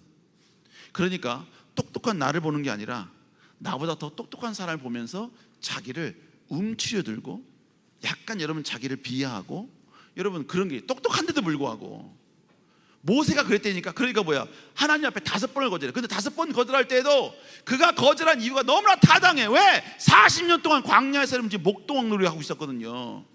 하나님께 여러분 전혀 여러분 쓸만한 게 눈꼽만치도 없어. 그런데 이런 나를 쓰시겠다고? 이성적으로 납득이 안 되는 거야. 그런데 여러분 중요한 게 뭔지 아세요? 이건 철저히 사단의 거짓말에 속은 거라니까. 야 모세, 너 40년 동안 지금 너 목동한 거 아니야? 너는 영원히 양치는 사람이지 무슨 하나님 영광에서 쓰임받는 사람이야. 말 같은 소리에 네가 뭐 하나님께 쓰임받을 수 있는 자격이 뭐가 있고 뭔 조건이 있다 그래. 너 지금 네 몸에서 아직도 똥냄새나. 너 지금까지 한 거 아무것도 없잖아. 너 지금 양 새끼 봤다 온 거 아니야. 그럼 네가 무슨 하나님 나라 영광을 쓰임받는다 그래. 말 같은 소리를 하고 있어. 그러니까 네가 할 수 있는 건 뭐야? 거절이야. 거절. 거절 계속해. 거절. 여러분 이거 다 뭐야? 마귀의 거짓말에 여러분 모세조차도 여러분요 그냥 받아들인 거야. 수용한 거야. 그런데 여러분 예수님이 5번 거절할 때 하나님이 모세에게 화를 내십니다. 출애굽기 4장 14절에 보니까 하나님 뭐라 그래요? 모세를 향하여 노하여 이르시되, 이 노한다는 얘기 뭘 말하는 겁니까? 야 이 모세야, 너 지금 내 환경 실패 근거로 쓰임받을 수 없다 이렇게 단정하고 믿는 거, 이거 마귀의 거짓말이야 임마. 제발 좀 이제 벗어나. 마귀가 강하냐 내가 강하냐? 마귀의 거짓말이 더 강하냐 내가 더 참되냐? 나는 모든 걸 할 수 있는 여호와다. 그러니까 마귀의 거짓말도 벗어나. 내 말로 돌아와. 내 말씀으로 돌아와. 내가 하면 하는 거야. 내가 역사하면 하는 거야. 너 물론 없어, 부족해, 아무것도 없어. 근데 내가 너와 함께 하면 되는 거야. 그래서 하나님 그에게 뭘 주신지 아세요? 그에게 지팡이를 줍니다. 이 지팡이가 결국 뭐예요? 모세에게 있어서는 마귀의 거짓말을 꾸짖을 수 있는, 타협하지 않을 수 있는 그 무기가 된 거예요. 그 무기가. 여러분, 우리 사랑하는 성도 여러분, 여러분 부족한 거 하나님은 다 아셔요. 아멘? 여러분 연약한 거 다 알아. 여러분 실패 많은 거 다 알아. 그럼에도 불구하고 여러분을 구원했다는 얘기 뭘 말하는 거예요? 하나님은 다 아심에도 불구하고 여러분을 구원하시고 오늘 여러분에게 다시 하나님이 여러분을 부르신 목적을 다시 한번 전파하신 이유는 여러분의 부족함, 연약함은 하나님 보시기에 아무것도 아니라는 거야. 아무것도. 여러분 성경에 보면 또 누가 나오냐면 미디안이 나와. 미디안. 기드온이 나오는데 하나님께서 기드온에 갔을 때 또 뭐라고 얘기하는지 아세요? 야 큰 용사여 내가 너와 함께 하겠다. 여러분 그러면서 차세기 6장 12절에 오면 큰 용사라고 이야기합니다. 그러면서 14절에 보니까 그에게 내가 너를 왜 불렀는지를 목적을 설명해 줍니다. 그러자 그가 뭐라고 하냐면, 자 6장 15절 읽어볼까요? 시작.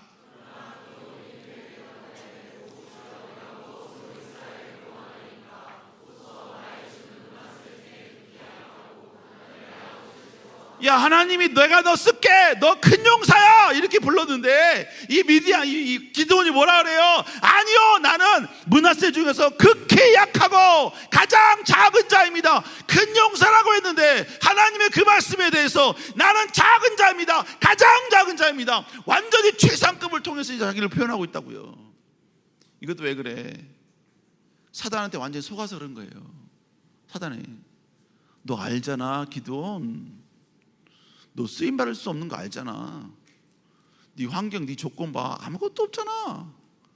너 지금 팩트 봐, 팩트. 네가 얘기했어. 너 므낫세 중에서 가장 작은 자야. 네 아버지 집 중에서 너는 가장 작은 자야. 근데 무슨 네가 큰 용사야. 웃기고 있어 아주. 너 좀 정직해. 여러분, 그럼에도 불구하고요, 계속해서 이 기드온은 마귀의 그 속삭임과 거짓말, 지금까지 그렇게 찌들어 있었어. 환경에 의해서 그렇게 찌들어 있는데 하나님께서 자기에게 소명을 주시고 함께 일하자니까 이 기드온은 이것에 찌들어 있다가, 마귀에게 찌들어 있다가 예수 하나님의 명령을 듣다 보니까 그래도 하나님의 명령의 손, 그 하나님의 말씀, 그 능력을 여러분이 인정하고 받들고 그걸 붙잡으려고 하나님께 표적을 하나 구합니다. 표적을 구해요. 이게 결국 뭐예요? 내가 하나님 나라 영광을 위해 쓰임받을 수 있는 큰 용사라는 것을 깨닫기 시작하는 거예요. 마귀의 거짓말로 벗어나 이제 다시 한번 하나님의 말씀으로 회복되어서 다시 하나님 나라 영광을 위해 도전하겠다는 이 거룩한 모습으로 완벽하게 여러분이 전진하고 있다는 것입니다. 여러분, 성경에 진짜로 그 사람 정도 됐으면 이건 하나님도 어찌할 수 없어, 그 정도로 완전 밑바닥 인생이 아닌 사람이 있었어요. 그 사람이 누구냐면 삼손이었습니다. 삼손은 두 눈이 뽑혔습니다. 그리고 머리도 다 잘려버렸어요. 힘의 근원인 머리가 잘려버렸다고. 하나님께 쓰임받을 수 있었던 그 도구인, 유일한 도구인 그 머리카락이 완전히 다 잘려버렸다고. 그리고 나서 뭐예요? 그 당시에 블레셋 사람들에게 조롱당해서 감옥 들어가 있었고, 그리고 말이나 노새가 끄는 그 여러분의 맷돌을 가는 일을 하고 있었다고요. 사람들이 막 조롱합니다. 막 여러분이 깔깔대고 막 웃어요. 그 깔깔댄다는 얘기 결국 얼마나 하는 거야? 이야기하는 거야. 야, 저 정도면 하나님도 모세가 아니라, 미쳤네 너. 야, 저 정도면 하나님도, 삼손 너 같은 이 상황에서는 하나님도 어쩔 수 없어. 하나님도 너 같은 이 상황이라면 하나님도 쓸 수 없는 거야. 네 지금 눈도 다 뽑혔고 머리카락도 완전히 지금 다 뽑혔는데 사단이 계속 거짓말하는 거야. 근데 여러분, 성경은 놀라운 말씀합니다. 사사기 16장 22절 읽어볼까요? 시작. 그의 머리털이 밀린 후에 다시 자라기 시작한다. 여러분, 이 구절은요, 삼손의 고백이 아니에요. 블레셋 사람들의 고백이 아닙니다. 이건 누구의 고백이냐? 삼손의 일대기를 기록하고 있는 삼손 저자의 기록이에요. 저자가 삼손의 이 상황을 읽고 있는 독자들에게 설명해 주기 위해서 지금 여기다가 첨삭을 한 거야. 뭐라고? 그의 머리털이 밀린 후에 다시 자라기 시작하니라. 여러분, 이 고백을 삼손 저자가 이곳에 기록한 이유는 뭘 말하느냐? 이런 최극단의 고통과 아픔과 좌절 속에 있는 삼손일지라도 하나님은 그를 사용하길 원하신다. 그를 통해 영광 받기를 원하신다. 우리 사랑하는 청년 여러분, 여러분들이 지금 어떤 고난과 아픔과 역경과 좌절과 상처 속에 있다 할지라도, 그래서 지금 마치 삼손처럼 기드온도 아니야, 모세도 아니야, 삼손처럼 완전히 밑바닥이 있고 모든 게 다 막혔고 모든 완벽한 실패와 좌절 속에 심지어 내가 믿었던 그 능력마저도 머리털이 밀린 것처럼 완전히 다 뽑혀있는 상황이라 할지라도 여러분의 인생의 저자이신 하나님이 여러분의 인생 속에 기록을 하십니다. 아무개의 머리카락이 자라기 시작하더라. 아무개의 머리카락이 자라기 시작하더라. 아멘. 여러분의 이름을 집어넣고 머리카락이 자라기 시작하더라 해보는 거예요. 알겠어요? 에? 홍윤기의 머리카락이 자라기 시작하더라, 이렇게 하는 것처럼. 자, 시작. 아따, 잘 자라겠다. 정말 잘 자라겠다.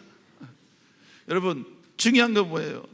나의 연약함, 부족함, 현재의 상태, 허송세월보혈된 나의 모든 과거, 이럴지라도 40년 동안 목동의 일을 했다 할지라도, 그럴지라도 우리 하나님은 우리를 쓰길 원한다는 것, 여러분 이거를 끝까지 믿고 나아갈 수 있길 주의 이름으로 축복합니다.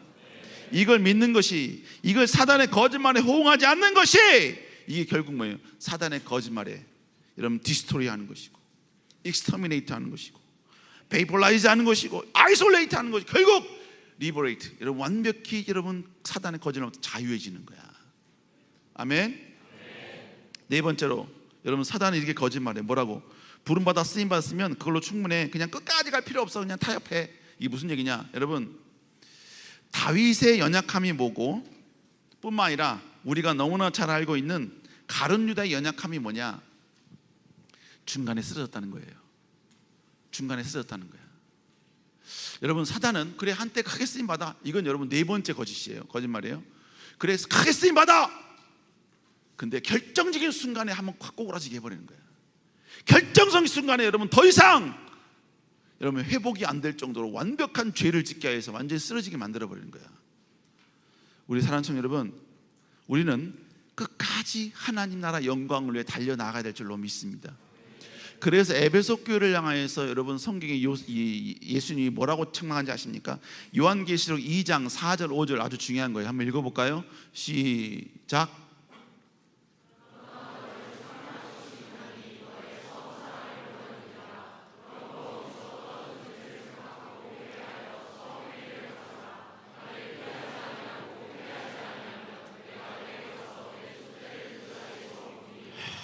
여러분 여기서 이야기한 게 뭘 말하는 겁니까? 첫사랑. 여러분 그 윗구절에 보면 에베소 교회 네가 내 수고를 알고 네 열심을 알고 이단들을 배제한 거 내가 다 안다 이거예요. 그런데 맨 마지막에 뭐라고 말씀하시냐? 내가 첫사랑을 잃어버렸다는 거예요. 첫사랑 잃어버렸으니까 그거 다시 빨리 회복해라. 그렇지 않으면 촛대를 옮겨버리겠다라고 말씀하고 있습니다. 촛대를 옮기기를 가장 기대하고 사모하는 존재가 누굴까요?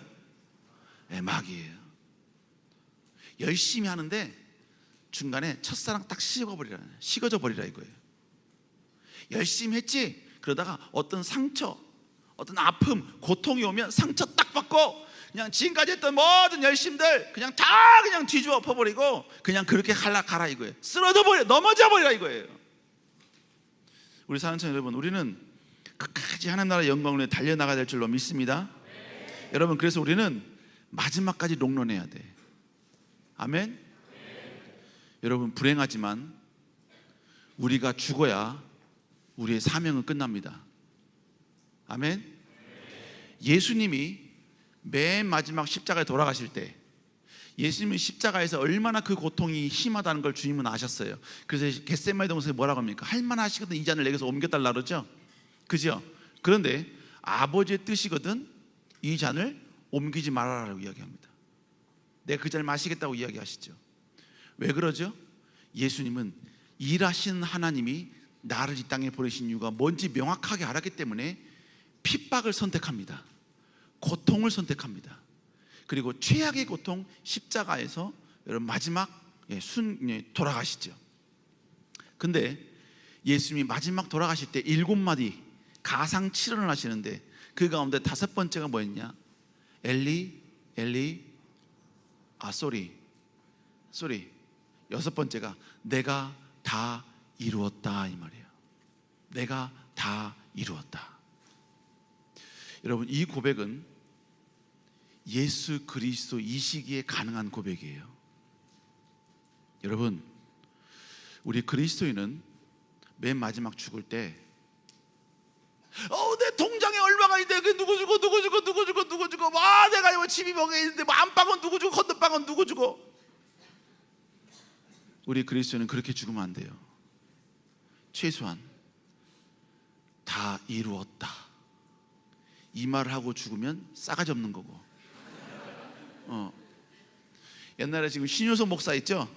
신효석 목사랑 그 뭡니까 캄보디아 선교를 갔었어요. 근데 캄보디아 선교가 좀 힘들었었어. 그리고 모든 사역 맨 마지막 날 정말 하나님의 은혜가 막 임했었거든요. 막 청년들 다 울고 막 엄청나게 막 은혜가 컸어요. 하나님 막 부어주셨거든. 효성 목사는 막 울고 막 기도하고 막 그랬어요. 다 끝나고 나서 내가 효성 목사한테 효성 목사 선교 다 해보니까 캄보디아 선교 마지막 이제 얼마인데 기분이 어떤가 이렇게 물어봤어요. 그랬더니 효성 목사가요, 목사님 다 이루었습니다 이러는 거예요. 제가 그래서 네가 뭘 이랬는데? 네가 뭘 했는데 막 지금 여기서 다 이뤘대? 너 죽을래 여기서? 네가 앞으로 할 게 없어? 그리고 네가 해봤자 뭘 했다고 임마. 예수님이 그 말씀을 여기서 하냐 임마. 그거 임마 함부로 하는 게 아니야. 여러분, 하지만 우리는 최소한 다 조금 더 여러분 열심히 하면 다 이루었. 최소한 여기까지 하고 죽어야죠. 아마 사도 바울은요, 다 이루었다라는 말을 못했을지라도 아마 다 이루었 디귿까지는 했을 거야. 우리 그리스도인은 맨 마지막 죽을 때 내가 재산을 얼마 남겼고, 내 명예가 어떻고, 내가 뭐 어떻게 위인 업적이 있고, 내가 얼마만큼 많은 영향력을 미쳤고, 여러분 그게 뭐가 중요합니까? 하나님은 그러려고 우리 이 땅에 보낸 거예요?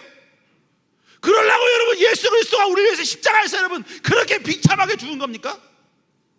여러분들 나중에 결혼해서 자녀 낳으면 어느 누구도 여러분요, 예수님을 위해서, 하나님의 영광을 위해서 여러분 자녀 희생하라 그러면 누구도 안 줍니다. 눈 하나 끔박 안 해요. 목사님 성경 공부 여러분 해보면 항상 질문하거든요. 지금 예수님이, 하나님이 돌아가시려고 그러는데 당신 아들 자녀 가운데 한 명이 죽으면 예수님이 살아납니다. 손 들어주실 분 계십니까? 한 명도 안 들어. 그렇게 나랑 눈 잘 맞추시다가 그날만큼은 뭡니까? 갑자기 막 바빠, 뭘 성경을 찾고 막 뭘 쓰고 있고. 저는 그런 거 모습 보면 한 사람 다 물어봐요. 집사님 어떠십니까? 성도님 어떠십니까? 다 싫대. 야, 하나님은 나도 하나님을 위하여 내 자식을 줄 수 없는데, 하나님은, 선하신 하나님은 죄가 많은 우리를 위하여 하나밖에 없는 독생자 예수 그리스도를 주셨다고요. 그래서 우리를 구원해 주셨다고요. 그런데 하나밖에 없는 독생자 예수 그리스도를 죽이면서까지 우리를 구원시켰는데, 여러분 돈 많이 버는 게 여러분 예수님이 죽으신 목적입니까? 여러분 돈 많이 벌지 말란 말 아니에요. 그게 인생의 목적이 되어서 안 된다. 그건 다 인생의 도구인 거예요. 아멘? 그렇기 때문에 여러분 도구는 많이 가지시기 바랍니다. 많이 가지시기 바랍니다. 여러분 거부가 되시길 주의 이름으로 축복합니다. 에? 아멘? 명예와 권력 많이 가지시기 바랍니다. 그러나 하나님이 원하실 때, 하나님이 쓰시고자 하실 때 언제든지 내려놓을 수 있는 여러분 되시길 주의 이름으로 축복합니다. 하나님이 쓰시려고 하는데 죄송합니다. 제가 지금 먹을 게 지금 많이 없어서, 지금 제가 뭐 이거 할 게 지금 많아가지고, 나 이거 해야 되는데, 나 이거 지금 뭐 해야 돼, 뭐 이거 바꿔야 되는데, 집이 이사해야 되는데. 여러분 제발 그따위 소리 하지 말고, 하나님이 침묵하실 때는 하나님의 영광을 위해서 준비하라고 주신 시간이에요. 하나님이 아무 소리가 없을 때에는 여러분도 아무 소리 않고 하나님 나라 영광을 위해서 준비하고 도전하고 여러분 모든 것을 여러분 열정적으로 나아가라고 하는 시간이에요. 하나님이 침묵했다고 여러분도 함께 침묵하면서 즐기면 안 된다는 거예요. 그리고 하나님이 내가 너를 쓸게 라고 했을 때, 주 여호와여 나를 불러주시고 나를 사용해 주시니 감사합니다, 여러분 이런 고백을 할 수 있어야 된다는 거예요. 여러분 그런 여러분 되시길 주의 이름으로 축복합니다. 와, 마지막으로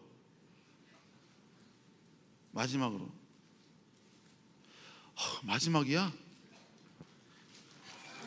야 그냥 고백해버려. 야 마지막이야. 저거 마지막이야. 성령의 임재만이 위대한 사단의 거짓말부터 해방할 수 있는 유일한 키예요. 아멘? 제가 여러분 지금 백방 이렇게 이야기했어도요 미안합니다. 여러분 성령의 임재가 없으면 여러분 요 끝나자마자 월요일서부터, 아니 주일서부터 바로 여러분 패배지 오고 우울증 오고 고통 오고 실패 오고 좌절 옵니다. 근데 이 모든 걸 이길 수 있는 유일한 힘이 뭐냐? 여러분 바로 성령의 임재인 것입니다. 그래서 우리는 끝까지, 죽을 때까지 이 성령의 임재를 놓치면 끝나요. 사도 바울은 교회를 핍박하는 일을 했습니다. 사람을 죽이는 일을 했어요. 그리스도인들을 죽이는 일을 했어요. 사도 바울은 그때 마귀의 거짓말에 완벽히 속아서 마귀의 앞잡이가 되어 쓰임받은 거죠. 그런데 그가 언제 회복이 됐죠? 예수 그리스도가 그에게 임재하실 때 그가 완벽히 회복이 되고 눈이 떼고 사탄의 거짓말이 완벽한 거짓말이었다는 것을 완벽히 깨어납니다. 그래서 나중에 어떻게 합니까? 그가 여러분 결국 뭐예요? 내가 살아도 주를 위하여 죽어도 주를 위하여 살겠다고 고백했고, 그는 맨 마지막 순교로서 하나님께 영광을 돌리는 사람이 되었습니다. 그래서 그로 말미암아 유럽의 복음이 전파되는 이 놀라운 기적과 능력의 역사가 일어나게 됐다는 것이죠. 우리 사랑하는 청년 여러분 결국 우리는 마지막까지 성령의 충만한 가운데 거하는 자가 되어야 될 줄로 믿습니다. 여러분 내일은 목사님이 마귀가 우리의 마음을 가지고 유혹한다 그랬죠? 그죠? 그 유혹하는 것을 체크할 수 있는 어떤 체크리스트격을 이야기하려고 합니다. 여러분 결코 제가 여러분 가지 말라고 하는 거 아니에요. 오늘 가야 될 사람은 가야죠. 그러나 내일 이 모든 설교의 최종적 체크리스트가 뭔가. 그래서 목사님이 오늘 설교를 좀 준비하면서 그 체크리스트를 좀 만들어 볼까? 이런 생각도 좀 했습니다. 했어요. 근데 교회 가서 해야 될 것 같아요. 그거 하려면 오늘 밤새야 돼. 밤새면 집에 가다가 안 되니까, 집에 가다가 또 사고 날 수 있으니까. 하여간 여러분 체크리스트 한번 만들려고 그래요. 사단이 나를 공격하는 그 체크리스트, 그걸 보고 한번 해야 되겠다 이거죠. 어찌됐건 여러분 성령 충만하면 모든 게 다 됩니다. 아멘. 아멘. 그래서 우리가 지금 여기서 나와 있는 이유는 결국 뭐냐? 말씀으로 깨닫고 성령 받기 위해서 여기 온 거예요. 아멘. 여러분 다시 한번 하나님 나라 영광을 사람들께 쓰임받는 여러분 되시길 주의 이름으로 축복합니다.